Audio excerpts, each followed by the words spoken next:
tayo'y di na nagkita. Magandang araw po sa inyong lahat, mga giliw naming tagapakinig. Narito po ang karugtong ng kasaysayan na itinampok namin sa linggong ito, dito sa ating dulang. Luha. Matigas talagang ulo mo, no? Hindi ka mapagsabihan. Gabi ka na namang umuwi. Inay, kolehiyo na ako. Marami akong ginagawa sa school. Ang dami-dami ko kayang projects. Ayaw nyo kasing maniwala eh. Marami akong ginagawa. Siguraduhin mo lamang na pag-aaral mo ang pinag-aaksayahan mo ng oras. Nakikita mo naman siguro ang hirap ng buhay natin. Kung hindi pa ako tatanggap ng labada at maghuhugas ng pinggan araw-araw sa kantina, ay wala kang maipangbabayad ng matrikula. Eh, kayo lang naman kasi ang mapilit na mag-aaral ako eh. Sinabi ko naman sa inyo na hihinto na ako mag-aral. Ayaw nyo! Eh kasi nga, para magkaroon ka ng magandang kinabukasan sa hinaharap at nang hindi ka matulad sa akin na walang pinag-aralan. O ano ngayon? Labandera lamang ng kung sino-sino dyan. Kasalanan nyo din yan, inay. Kasi hindi nyo ginamit yung ganda nyo. Kung nakipag-asawa kayo sa mayaman, o di tiyak mayaman tayo ngayon. At kung nakipag-asawa ako sa mayaman, wala ka ngayon. O sige, magsandok ka na nga at nang makakain na tayo para makapag-review ka pa ng lesson mo. Oo. Nahihilo. Natutuwa. Oh, bakit nakatayo ka pa rin dyan? Sige na. Pumunta ka na sa kusina at magsandok ka na para makakain na tayo. Pupunta lamang ako sa kwarto ko. Nahihilo ako. Oh, anong nangyayari sa'yo dyan, ha? Ano? Inay!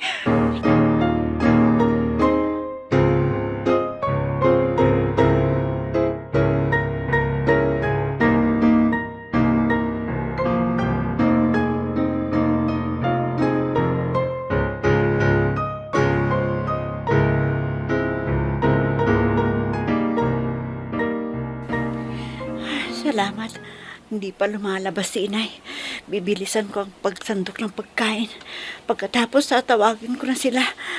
Magkukulong muna ako sa kwarto. Baka bigla akong magduwal at magtataka si inay. Baka manghinala na siya. Bibilisan ko para makapasok na ako sa kwarto.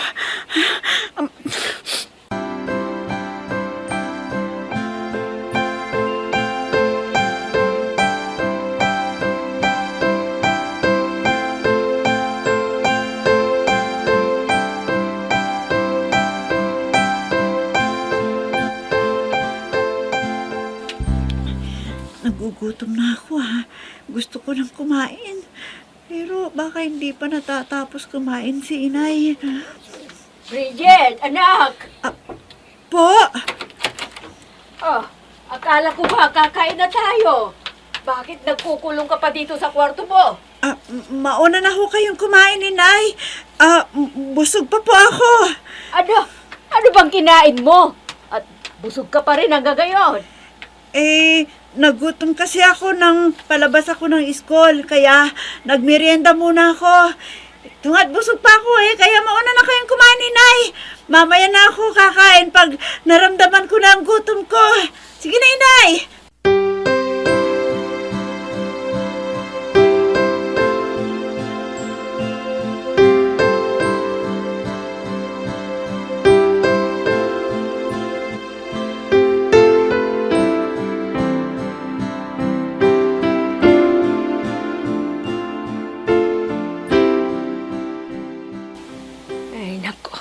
Nag-aalala na talaga ako. Napapadalas ang pag-uwi ni Bridget halos gabi-gabi. Teka. Nagre-ring ang cellphone ko. Hello? Ako nga. Bakit? Bakit mo tinatanong? Ano? Anong nangyari kay Bridget? Ano?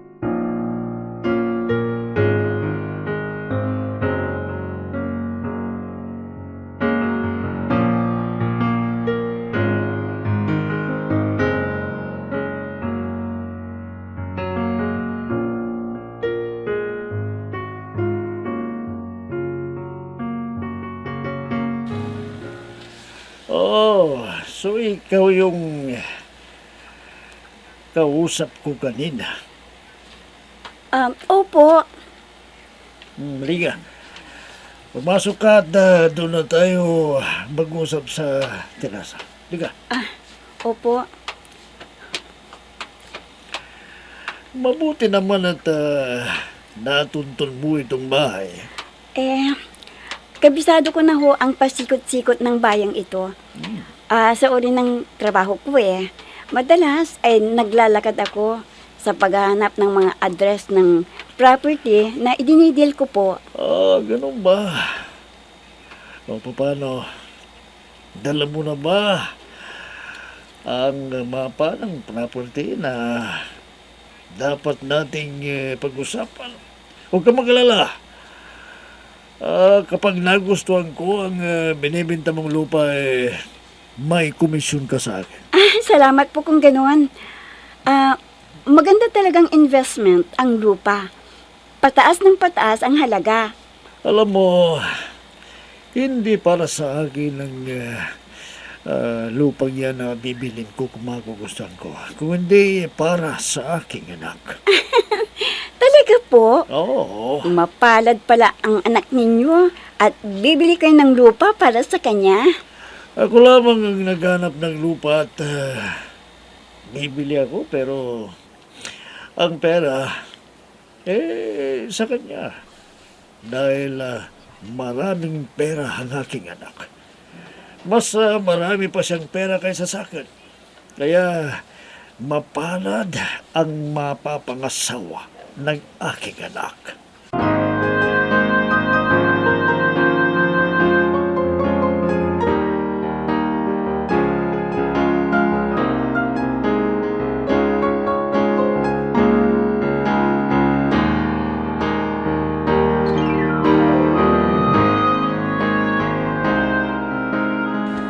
Ay, masakit na talaga ang likod ko.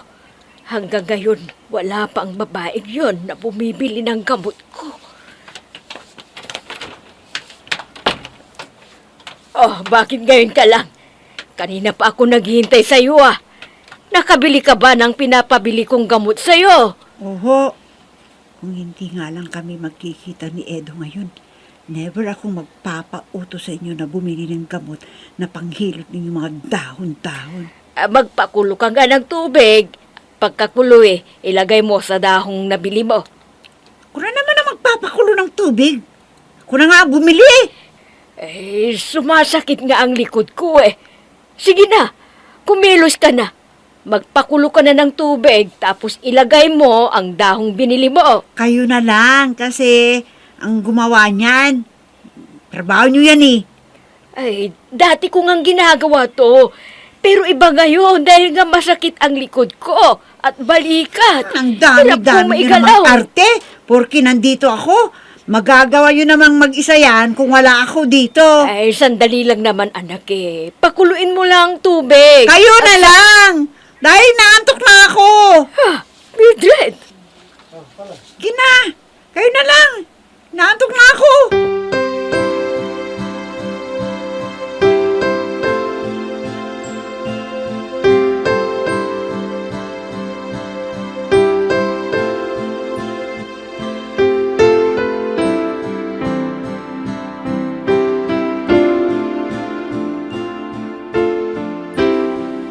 Eto, magmerienda ka muna.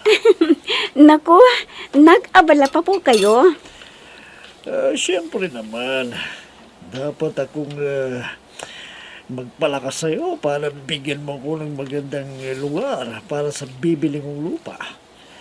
Sa parting Tagaytay kaya, mayroon pa bang bakante roon na may bibigyan mo sa akin? Oho, sa katunayan ho, ay dala ko ng iba't ibang mapa ng mga lugar kung saan ay iniisip kong magugustuhan ninyo. Talaga ba? Ang sipag-sipag mo naman. Sa tingin ko sa'yo wala ka bang 25? Di ba? Kwan po, magbe-25 na po ako sa susunod na buwan Talaga. Bata ka pa rin Teka, May asawa ka na ba? Bakit ganyan kagasipag? Dalaga pa ho ako. Yun lang, ay working student ako. Kaya kinakailangan ko talagang magpakasipag para may maitustos ako sa aking pag-aaral. Ay naku, mapalad ang lalaking mapapangasawa mo, Liha. Teka, ano kaya kung iririto na lang kita sa aking anak? Ho? Guwapo ang aking anak at tulad lang sabi ko sa iyo, maraming pera ang aking anak, isa sa akin. Kaya, kung gusto mo, pakikilala kita sa kanya. May malay natin, magustuhan ninyo ang isa't isa. Sandali lang po, sir. May tumatawag sa akin. Oh, Aling Ijang, kayo pala. Hello, bakit po, Aling Ijang?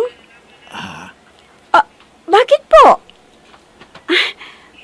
Naririto po ako sa isang kliyente ko. Bakit po ba? Ano ho? Sige po. Dediretso po ako sa ospital ngayon din po. Sige, hintayin niyo na lang po ako dyan. Nag-iisa ka lang.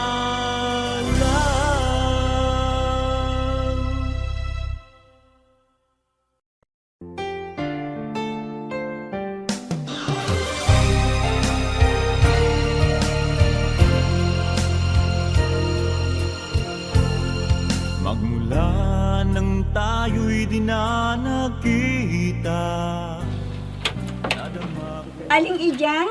Oh, Mildred, ang kaibigan mo. Bakit ho? Ano mo bang nangyari kay Bridget? Bridget? Hindi kanya marinig dahil natutulog pa siya. Bakit po? Ano mo bang nangyari kay Bridget? Bakit ninyo siya dinala dito sa ospital? May sakit ho ba siya?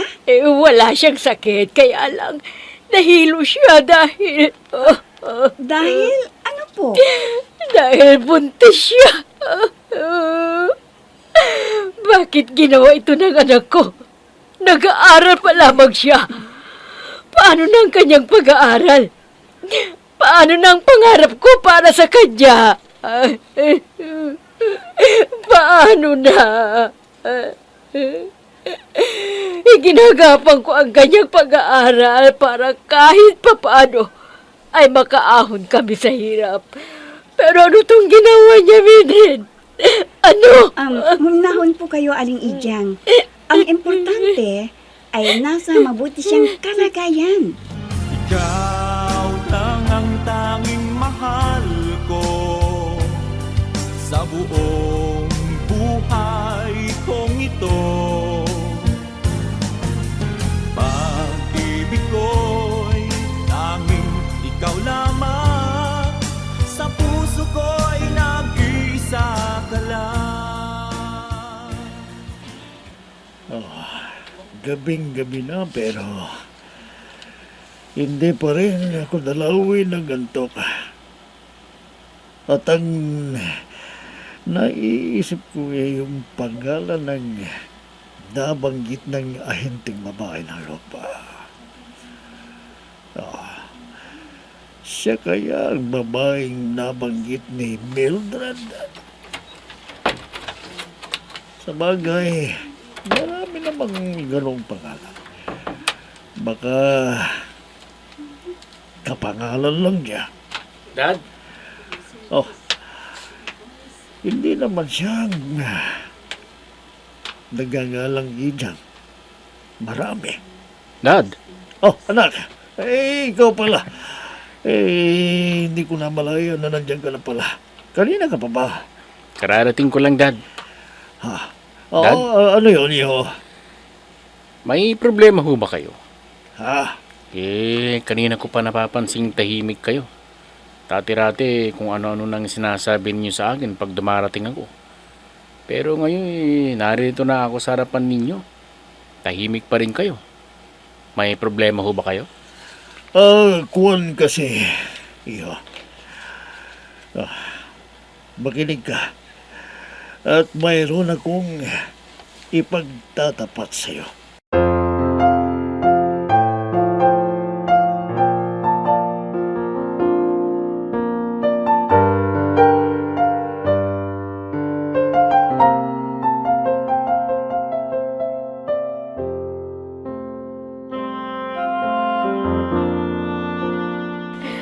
Paano siya nabuntis? Wala naman lalaking dumadalaw dito sa bahay namin. Sino ang ama ng kanyang ipinagbubuntis? Sino? Bridget na lamang po ang tanungin ninyo. Kasi po, wala po akong alam. Dahil ako man ay nagulat nang sinabi niyong buntis siya. Kung hindi pa nga sinabi ng doktor mismo na nakausap ko, ay isipin kong hindi totoo. Bakit naman ganito ang ginawa ng anak ko, Mildred? Paano na lamang ang kanyang magandang kinabukasan? Matanda na ako. Hindi sa lahat ng oras at araw ay naririto ako para gabayan siya. Oh, hayan. Gising na si Bridget, aling Ijang. Bridget, ano itong ginawa mo? Sino ang ama ng ipinagbubuntis mo?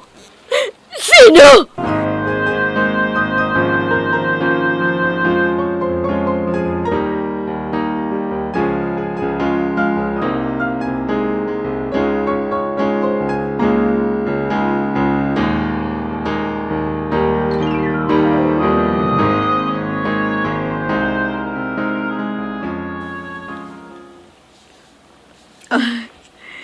Sino ang nakabuntis sa kanya?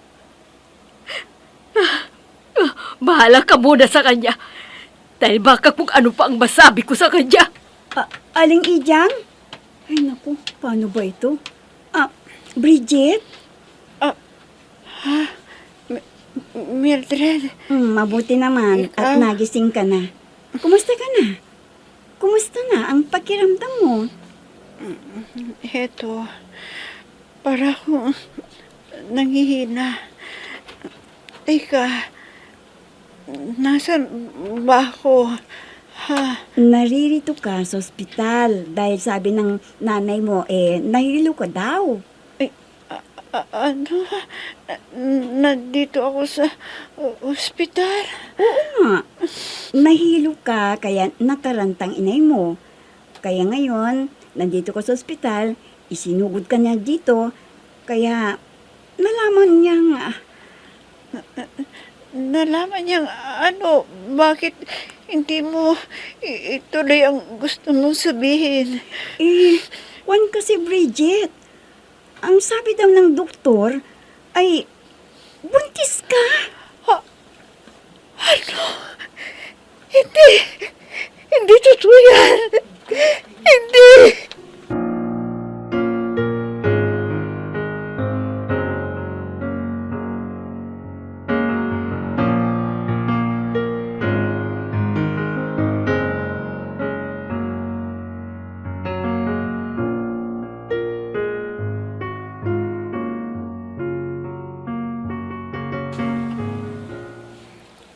Ganun ho ba?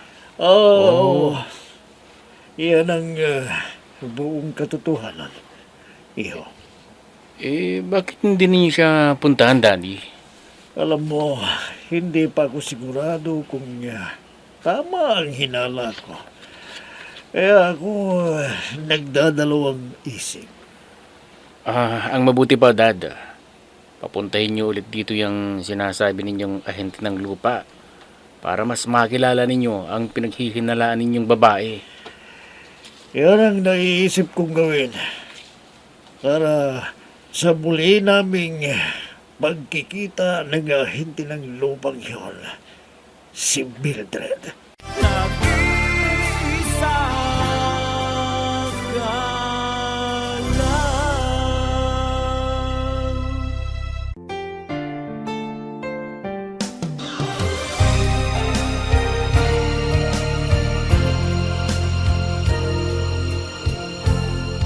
Magmula Ano pa kaya ang mga susunod na mangyayari? Mga giliw naming tagapakinig, sundan bukas ang karugtong ng kasaysayan na itinampok namin sa linggong ito dito sa ating tulang. Luha! Mga nagbibigay buhay sa ating dula ay sina Mayra Abrehal Narnola, Susan Malikdem, Robert De Guzman, Jun Cabato, Emma Dalope, Andrea Solar, Ami Diaz, Jonathan Bravo, at si Oscar Ora. Technical Supervision at Musika, Oscar Ora. Nilapatan ng tunog ni Robert De Guzman, Willie Francisco. Sa panulat at direksyon, Eva Alcoriza. Inihahandog sa inyo ng F3 Recording Studio para sa Pambansang Radyo ng Pilipinas, Bombo Radio, Philippines.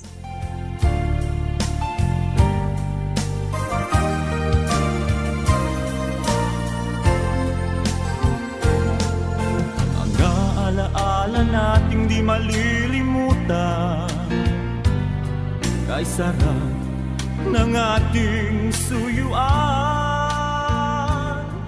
Lagi kong natatandaan